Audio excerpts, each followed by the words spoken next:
Welcome back class 12th। बेटा आज हमने चैप्टर 11 का equation of line that passes through given point and parallel to a given vector. तो बेटा हाँ, तो हम ऐसे इक्वेशन की लाइन फाइंड करना सीखेंगे जो एक गिवन वेक्टर से पास होती हो और दूसरे वेक्टर बी के पैरेलल हो। तो इसको कैसे करेंगे बेटा? जैसे बेटा अगर हम मान लेते हैं ये हमारा एक्सिस है बेटा, ये हमारा एक्स एक्सिस है, ये हमारा वाई एक्सिस है और ये हमारा जेड एक्सिस है। तो ये हमारा बेटा जेड एक्सिस हो गया और ये हमारा दो पॉइंट हो गया बेटा। ये हमारा बेटा ये हमारा रिजल्टेंट वेक्टर आर है और ये बेटा पासिंग पॉइंट यानी कि वेक्टर पॉइंट ए है। उस direction ratios are x1, y1, z1। बेटा ये पासिंग पॉइंट है and which is parallel to vector B. और बेटा तो यहाँ पे बेटा अगर देखे जाए तो ये बेटा वेक्टर पी हो गया, तो ये ए पी आ गया। तो बेटा हमें इस लाइन का इक्वेशन चाहिए बेटा। तो पहले तो हम इस लाइन की इक्वेशन वेक्टर फॉर्म निकालते हैं। तो बेटा ये हमारा ओ ए वेक्टर क्या ले लेना है, वेक्टर ए। तो सबसे पहले हम बेटा वेक्टर ए पी फाइंड करते हैं। What is vector A P है? तो बेटा वेक्टर ए पी जो होगा that is O P minus O A. Introduction of trigonometry मैंने बताया था बेटा। So what is OP here?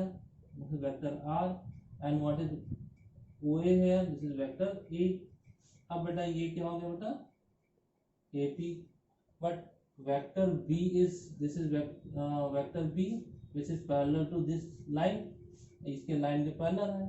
तो मैंने बताया if two vectors are parallel to each other then they will equal to the a constant time or lambda time to other one। तो बेटा अगर ये AP इसके पैरेलल है तो इसका मतलब हम इसको कह सकते हैं vector AP equal to lambda time vector B। तो बेटा अगर ये क्या हो गया बेटा AP equal to vector R minus vector A equal to lambda B। अब बेटा वेक्टर R को क्या लिख सकते हैं A plus lambda vector B। तो this is equation of line in the vector form. अब बेटा कार्टेशियन फॉर्म, कार्टेशियन फॉर्म। तो बेटा कार्टेशियन फॉर्म में देखते हैं। तो अगर हम बेटा हमेशा जो रिजल्टेंट वेक्टर होगा ये हमारा वेक्टर पी है, तो यहाँ ओ पी जो होगा या फिर वेक्टर आर भी कह सकते हैं, ये हमेशा x i plus y j plus z के लेके चलते हैं resultant vector. And the passing point को बेटा दैट इज ओ ए या फिर इसको वेक्टर ए ले लेते हैं। तो पासिंग पॉइंट बेटा क्या लेते हैं x1, y1, z1। तो ये क्या हो गया बेटा x1i plus y1j plus z1 k। तो बेटा ये हमारा आ गया। अब बेटा हमारा जो है वेक्टर b जो है उसको हम ले लेते हैं a1i या ai plus bj plus ck। तो बेटा यहाँ by placing this value in the vector form, तो बेटा इस वेक्टर फॉर्म में रखते हैं। तो r क्या हो जाएगा बेटा x i plus y j plus z k is equal to a vector क्या है बेटा this is a plus lambda times b बेटा। तो ये हमारा ए है और ये बी है। अगर ये x1 प्लस लैम्डा टाइम ये कर लें तो बेटा आई कॉमन हो जाएगा। तो क्या हो जाएगा, डायरेक्टली कर रहा हूँ बेटा x1 प्लस लैम्डा टाइम्स ए। तो x1 प्लस लैम्डा ए और आई कॉमन हो गया बेटा। सेम थिंग यहाँ y1 प्लस यहाँ बेटा लैम्डा टाइम्स ये लैम्डा टाइम्स बी है तो लैम्डा से प्रोडक्ट होगा। तो ये क्या होगा बेटा लैम्डा टाइम्स बी। देन बेटा नेक्स्ट वन क्या है बेटा, इसका जब लैम्डा से प्रोडक्ट करेंगे तो ये क्या होगा z1 plus lambda times C K. तो बेटा by comparing the coefficient of I J K, तो आई जे के कोफिशिएंट को कंपेयर करें। तो यहाँ बेटा आई का कोफिशिएंट क्या है x1 प्लस लैम्डा ए। तो कंपेयर करेंगे तो x इक्वल टू बेटा क्या हुआ x1 plus lambda A. Lambda is a constant one, तो बेटा इसको क्या लिख सकते हैं लैम्डा की जगह x माइनस, इसको इधर ले बेटा माइनस हो गया and by dividing with a। तो ये क्या हो गया बेटा this is lambda. Same thing बेटा जब हम इसको इसके बराबर करेंगे y के, तो सेम थिंग बेटा ये क्या है y equal to y1 plus lambda b। तो बेटा ये क्या हुआ y minus y1 upon b। Lambda equal to आ गया बेटा, ये भी लैम्डा के बराबर है। ऐसे ही बेटा जेड का क्या हो जाएगा, z minus z one upon c equal to lambda. यहाँ बेटा मोस्ट इंपॉर्टेंट थिंग क्या है, this is the Cartesian equation. तो बेटा यहाँ क्या है, x माइनस x1, तो बेटा यहाँ पे x1 y1 z1 क्या थे, पासिंग पॉइंट्स। तो जो भी पासिंग पॉइंट गिवन होगा बेटा हम इसकी जगह पे प्लेस कर लेंगे। What is a b c, a b c are the direction ratios of parallel vector. जो भी पैरेलल वेक्टर होंगे वो इसमें डिनोमिनेटर में आ जाएंगे। अब बेटा हम इसके बाद चलते हैं equation of line that passes through two given point. एक ऐसा लाइन जो टू गिवन पॉइंट से पास होता है।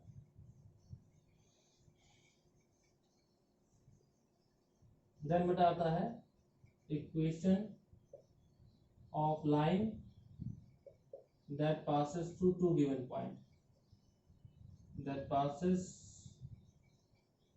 Through two given point. अब बेटा जैसे बेटा हम यहाँ पे वेक्टर ले लें, तो ये हमारा एक वेक्टर बी ले लें, ये बेटा हमारा एक लाइन आ गया। ये हमारा बेटा पी वेक्टर ले लें, ये हम वेक्टर ए ले लें, ये बेटा हमारा ओ है, ये हमारा बी ले लें बेटा। तो ये हमारा ओ ए कितना हो गया बेटा, ये हमारा वेक्टर ए हो गया, ये एक्स एक्सिस हो गया बेटा, ये वाई एक्सिस हो गया, ये जेड एक्सिस। तो ये बेटा वेक्टर आर होता है, ये दूसरा वेक्टर वेक्टर बी ले लें। तो जैसे बेटा यहाँ पे क्या है, सबसे पहले ए पी फाइंड करते हैं। बेटा ए पी क्या होगा, अभी मैंने बताया, ए पी इक्वल टू बेटा ओ पी माइनस ओ ए। ओ पी क्या है बेटा, वेक्टर आर है, माइनस ओ ए कितना है बेटा, वेक्टर ए है। अब बेटा हम इसी तरीके से ए बी निकाल लें। ए बी क्या होगा बेटा, ओ बी माइनस ओ ए। बेटा ओ बी वेक्टर क्या है, वेक्टर बी, और ये क्या है, वेक्टर ए। अब बेटा देखो यहाँ पे ए पी वेक्टर और ए बी वेक्टर दोनों एक ही लाइन पे है, तो ये क्या है बेटा, कोलिनियर भी है। तो जब दो वेक्टर कोलिनियर होते हैं या फिर पैरेलल होते हैं, वो एक वेक्टर के दूसरे वेक्टर से लैम्डा किसी कांस्टेंट टर्म मल्टीपल होते हैं, तो हम उस मल्टीपल को क्या लेट कर लेते हैं, लैम्डा। तो ये बेटा इक्वेशन फर्स्ट, और ये क्या होगा बेटा, इक्वेशन सेकेंड। देन क्या बेटा, from equation first and second की बात करते हैं। तो बेटा इन दोनों इक्वेशन से क्या हुआ, vector r minus vector a equal to lambda times vector b minus vector a. तो बेटा ये माइनस ए इक्वल किधर जाएगा, तो r equal to vector a plus lambda times vector b minus vector a. This is the vector equation of line that passes through two given point. ये बेटा vector equation है जब कोई भी line किसी दो पॉइंट से पास आउट होती है। अब बेटा कार्टेशियन फॉर्म देखते हैं। कार्टेशियन फॉर्म, कार्टेशियन फॉर्म में बेटा मैंने बताया था रिजल्टेंट वेक्टर को हमेशा आर ही लेंगे, और आर को हमेशा बेटा x i plus y j plus z के कैप की टर्म लिख करते हैं। और बेटा ये हमारा ये क्या हो गया, ओ ए को बेटा वेक्टर ए रिप्रेजेंट करते हैं। तो बेटा पासिंग थ्रू टू पॉइंट, तो ये पॉइंट को हम x1 y1 z1 ले लें। तो वेक्टर ए क्या हो जाएगा बेटा, x1 i plus y1 j plus z1 k। अब बेटा वेक्टर बी की बात करते हैं, तो ये हमारा वो भी हो गया और ये हमारा वेक्टर बी हो गया। तो ये क्या हो गया बेटा, तो वेक्टर बी बेटा इसको हम पॉइंट को x2 y2 z2 ले लें। तो ये क्या बेटा x2i plus y2j plus z2k हो जाएगा बेटा। अब बेटा हम इसको इस फॉर्म में लिखते हैं। x का जगह क्या लिखेंगे बेटा, xi plus yj plus zk equal to, अब बेटा वेक्टर ए क्या है हमारा, ये है x1i plus y1j plus z1k and plus lambda times, तो बेटा b माइनस ए, तो बेटा b माइनस ए तो यही होगा, इसको हम डायरेक्टली लिखने जा रहे हैं। तो बेटा क्या हो जाएगा, b माइनस ए की बात अगर हम करें तो ये क्या x2 माइनस x1 और i कॉमन ले लें, x2 minus x1 i। Then बेटा plus y2 minus y1 j, then plus z2 minus z1 k। अब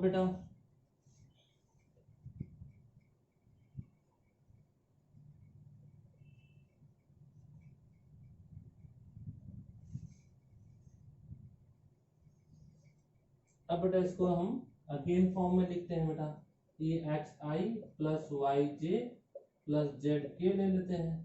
तो बेटा यहाँ पे जब कंपेयर करेंगे, आप बेटा इन दोनों में से आई कॉमन लेते हैं, इन दोनों में से, तो बेटा इन दोनों में से आई ये x1 है, ये लैम्डा टाइम्स है, तो इसको क्या लिख सकते हैं बेटा, x1 plus lambda time x2 minus x1 और आई। सेम थिंग बेटा plus y1 plus lambda times y2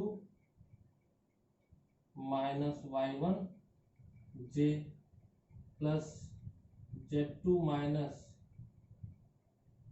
जैसे z1, बट यहाँ पे z1 होगा, और ये क्या हो जाएगा similarly lambda time z2 minus z1 के। बेटा अब नाउ बेटा by comparing the coefficient of i j के, तो बेटा यहाँ पे i का कोफिशिएंट ये है और यहाँ पे ये है, तो दोनों की इक्वल करते हैं। x इक्वल टू क्या होगा बेटा, x1 plus lambda times x2 minus x1। तो बेटा लैम्डा की वैल्यू सेपरेट करनी है, तो लैम्डा की वैल्यू सेपरेट करें, तो x minus x1 upon x2 minus x1 equal to lambda हो जाएगा बेटा। सेम थिंग अगर बेटा ऐसे y की वैल्यू निकालते हैं तो क्या हो जाएगा, y इक्वल टू y1, बेटा y comparing the coefficient of j, तो j के कोफिशिएंट को कंपेयर करेंगे, plus lambda times y2 minus y1। तो बेटा यहाँ पे देखो ये क्या है, लैम्डा की वैल्यू क्या हो जाएगी, तो ये क्या y माइनस y1 हो गया, और ये बेटा डिवाइड में आएगा y2 माइनस y1, ये भी लैम्डा के बराबर हो गया। ऐसे ही बेटा z के लिए हो गया z minus z1 upon z2 minus z1। This is a Cartesian equation of line that passes through two given point. ये कार्टेशियन इक्वेशन ऑफ लाइन है जो कि बेटा दो गिवन पॉइंट से पास आउट होती है। अब बेटा डिस्कस करते हैं एंगल।